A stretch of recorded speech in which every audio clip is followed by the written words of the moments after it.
Welcome back student. अब हम लोग बात करने वाले हैं न्यूट्रिशन इन बैक्टीरिया के बारे में। समझते हैं कि कैसे होता है बैक्टीरिया में न्यूट्रिशन, यानी न्यूट्रिशन इन बैक्टीरिया।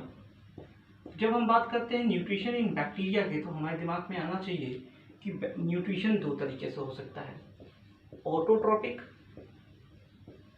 और हेट्रोट्रॉपिक। दो तरीके से बैक्टीरिया न्यूट्रिशन कर सकता है। ऑटोट्रॉपिक में दो तरीका है, या तो बैक्टीरिया फोटोसिंथेसिस करेगा या तो बैक्टीरिया कीमोसिंथेसिस करेगा।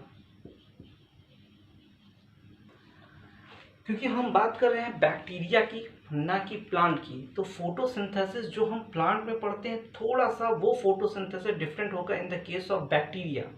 फोटोसिंथेसिस के केस में अगर हम प्लांट की बात करें तो वहाँ chlorophyll A B C D पाया जाता है, पर in the case of bacteria we are not getting chlorophyll A B C D. यहाँ पर हम लोग बैक्टीरिया क्लोरोफिल और बैक्टीरियो विरिडीन कर पाते हैं। Bacteria chlorophyll and bacterioviridin is responsible for the process of photosynthesis. और यहाँ पर कुछ और भी चीज़ें चेंज होती हैं, जैसे यहाँ पानी का इस्तेमाल नहीं होता है। हम फोटोसिंथेसिस इन प्लांट जब पढ़ते हैं तो हम बोलते हैं कि carbon dioxide reacts with the water, लेकिन यहाँ पर carbon dioxide does not react with the water. हम समझेंगे वाटर के यहाँ पर किस चीज़ का इस्तेमाल होता है, जो कि हाइड्रोजन डोनर का काम करता है। फोटोसिंथेसिस अगर हम समझें तो नॉर्मल प्लांट जो होते हैं, तो प्लांट में फोटोसिंथेसिस हम लोग क्या लिखते हैं, हम लोग यही लिखते हैं कि carbon dioxide reacts with water to form C6H12O6, ठीक, प्लस ऑक्सीजन निकल जाता है, प्लस वाटर निकल जाता है। तो यहाँ पर ऑक्सीजन निकल रहा है, इसको कहते हैं ऑक्सीजेनिक फोटोसिंथेसिस। यहाँ पर वाटर निकल रहा है क्योंकि ऑक्सीजन निकल रहा है। लेकिन इन the case of bacteria, bacteria is not responsible in the evolution of oxygen. Bacteria के केस में क्या होता है, कार्बन डाइऑक्साइड इज सेव, पर in the case of water यहाँ पर H2S गैस का इस्तेमाल होता है। In the place of chlorophyll यहाँ पर बैक्टीरियो क्लोरोफिल एंड बैक्टीरियो विरिडीन का इस्तेमाल होता है। Sunlight is responsible over here also, sunlight यहाँ पर भी चाहिए थी, सनलाइट तो यहाँ पर भी चाहिए, बनेगा यहाँ पर भी C6H12O6, पर ऑक्सीजन यहाँ पर नहीं बनता है और सिर्फ निकलता क्या यहाँ पर है, सल्फर निकलता है। क्या निकलता है, सल्फर, और इसे कहते हैं नॉन ऑक्सीजेनिक फोटोसिंथेसिस। यहाँ पर बिना ऑक्सीजन के निकले फोटोसिंथेसिस हो गया, तो इसे हम क्या कहते हैं, नॉन ऑक्सीजेनिक फोटोसिंथेसिस। और ये स्पेशली हम ब्लू ग्रीन एल्गी में फोटोसिंथेसिस पाते हैं, यानी ब्लू ग्रीन एल्गी वाला जो बैक्टीरिया होता है वहाँ पर ये होता है। कीमोसिंथेसिस में क्या होता है कि एटमॉस्फेयर से अमोनिया को कन्वर्ट किया जाता है नाइट्राइट्स में, और नाइट्राइट्स को कन्वर्ट किया जाता है नाइट्रेट्स में।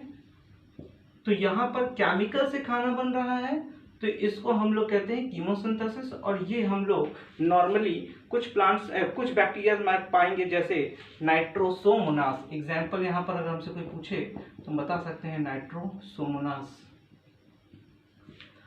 अब आते हैं हम लोग हेट्रोट्रॉपिक न्यूट्रिशन में। हेट्रोट्रॉपिक में जो सबसे पहला होता है उसको हम कहते हैं सैप्रोफिटिक। सैप्रोफिटिक का मतलब हो गया जो bacteria dead and decaying substance पे डिपेंड होते हैं, डेड डिके सब्सटेंस पे। जो डेड डिके सब्सटेंस पे डिपेंड होते हैं उनको हम सैप्रोफिटिक कहते हैं, जैसे क्लॉस्ट्रीडियम बैक्टीरिया। क्लॉस्ट्रीडियम बैक्टीरिया इसका क्या हो जाएगा, एग्जाम्पल। अगला सिम्बायोटिक।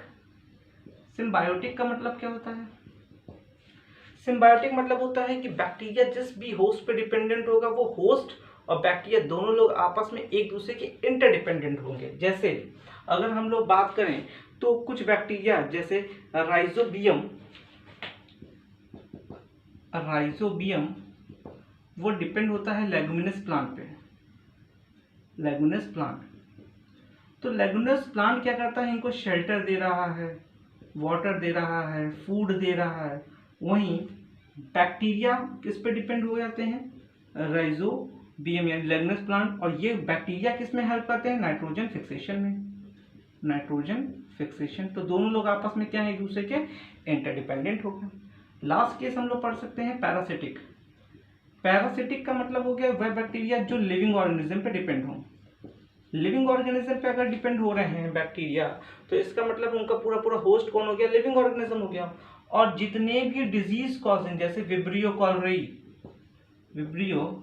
कॉलरेई, ये क्या है, ये जितने भी डिजीज कॉजिंग बैक्टीरिया होते हैं ना, वो जनरली पैरासिटिक होते हैं। वो ना किसी लिविंग ऑर्गेनिज्म को अपना होस्ट बनाते हैं और उनसे सारी बेनिफिशियल चीज़ें लेते हैं, और कहीं ना कहीं वो ऑर्गेनिज्म क्या हो जाता है, वो ऑर्गेनिज्म डिजीज में चला जाता है।